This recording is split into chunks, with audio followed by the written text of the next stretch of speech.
But we're kicking off with football, and we have two small school prep rally games of the week. First in the Illini Prairie Conference, the Bloomington Central Catholic Saints are ready to head to St. Joe Ogden tomorrow. Both teams feature all-state type quarterbacks. Both teams are state ranked and conference title contenders. Tomorrow's road test is a huge test for 5-0 Bloomington Central Catholic. Yeah, super explosive offense. One of the best quarterbacks in our league. He's a fantastic athlete, not just with his arm, but with his legs. And defensively, they create all sorts of nightmares just because they're a physical football team. Our other big prep rally game of the week is in the Sangamo Conference, where the Olympia Spartans get a shot at the #1 ranked team in the state. Maroa Forsyth arrives in Stanford tomorrow. Olympia is state ranked number 6 in 3A, but they know to win the Sangamo Conference, they have to find a way to beat the top ranked team in 2A, Maroa Forsyth.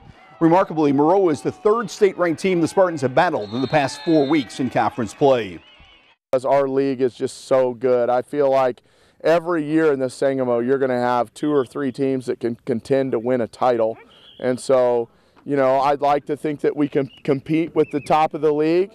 We're a team that, as opposed to hoping we can win, we're starting to expect to win. While Maroa is ranked #1, the Tri-Valley Vikings are right behind, ranked #2 in the state in Class 2A. Tri-Valley head coach Josh Roop thinks his Vikings grew up last week. After trailing El Paso Gridley at halftime, the Vikings got 3 second-half touchdowns from Cole Klein in a dominating comeback victory. They beat us up in the first half, and they grew up, and they came out in the second half, and we shut them out, and we out-physicaled them in the second half, and I was just super proud of our kids and who they were tonight. I think this year we're going to look at this win as the win that started to make us realize who we were and who we could be. The Farmington Farmers head to Macomb tomorrow night. Macomb's nickname is the Bombers, but it's been bombs away lately for Farmington. The Farmers quarterback Lane Wheelwright threw for 235 yards in the win over Elmwood Brimfield last week. Farmington is currently tied with Knoxville atop the Lincoln Trail Prairie Land Large Conference standings. What a game in the Lincoln Trail Small Conference tomorrow. 5-0 Stark County travels to 5-0 Rova. The Rebels must find a way to slow down a Rova offense that is averaging well over 40 points a game. A Stark County win puts them in the driver's seat to win the conference, since they've already beat third place Anawan Weathersfield. So big school football now, and tomorrow's the night. The night we head downtown to Dozer Park. It's the annual Shamrock Classic for Peoria and Notre Dame. They love going to the Peoria Chiefs home. They love playing downtown. It's always a big crowd and electric atmosphere.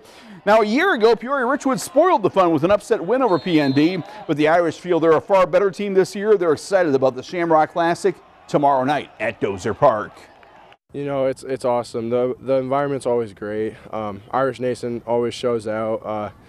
Wearing their blue and green, so it's always a fun time. I mean, we treat it like biggest game of the year, even like playoffs and stuff like that. But like, it's a really fun game always. Like, we have a different mindset coming into the game. But yeah, playing at Dozer, it's a lot of fun. The Peoria High Lions found their groove last week. The Lions beat Peoria Manual 58-0 last week. Quarterback Breon Green had a big night tossing the pigskin. The Lions play Peoria Richwood tomorrow. Peoria's goal of being a Big 12 champ may be in trouble after their loss to Normal Community, but the Lions would love to win the Peoria City title. They've already beat Manual, play Richwood tomorrow, and Notre Dame later in the year. In the Middle Illini, there's a 3-way tie for first place. The Washington Panthers are 3-0 in the league. This is Coach Darryl Crouch's final season as Washington head coach, and this is a classic Coach Crouch Panther team. Power running on offense and oh so physical on defense. The Panthers have back-to-back shutouts in conference play. Our defense are all very physical kids, bought in. Compete really hard in practice on both sides of the ball, our offensive and defensive kids against each other. With our offense being able to run the ball and throw the ball just because we want to, not because we have to. I think that's been a plus.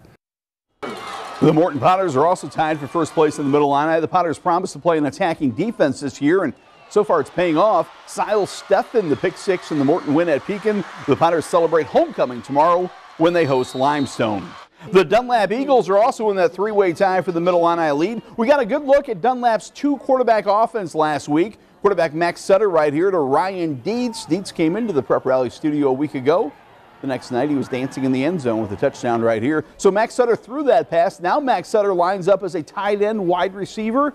And Johnny Bargain's looking for his big target in the end zone. That's how you use two quarterbacks. The Eagles play at Canton tomorrow. We head to volleyball now, and boy, Bloomington Normal is known for their great high school volleyball. That's what makes the Intercity Volleyball Tournament so much fun every year. Monday night was championship night, and wow, what a match. Normal West taking on Normal U High, and Normal U High had a block party early on. A couple of big blocks by their standout Rachel Gunlay.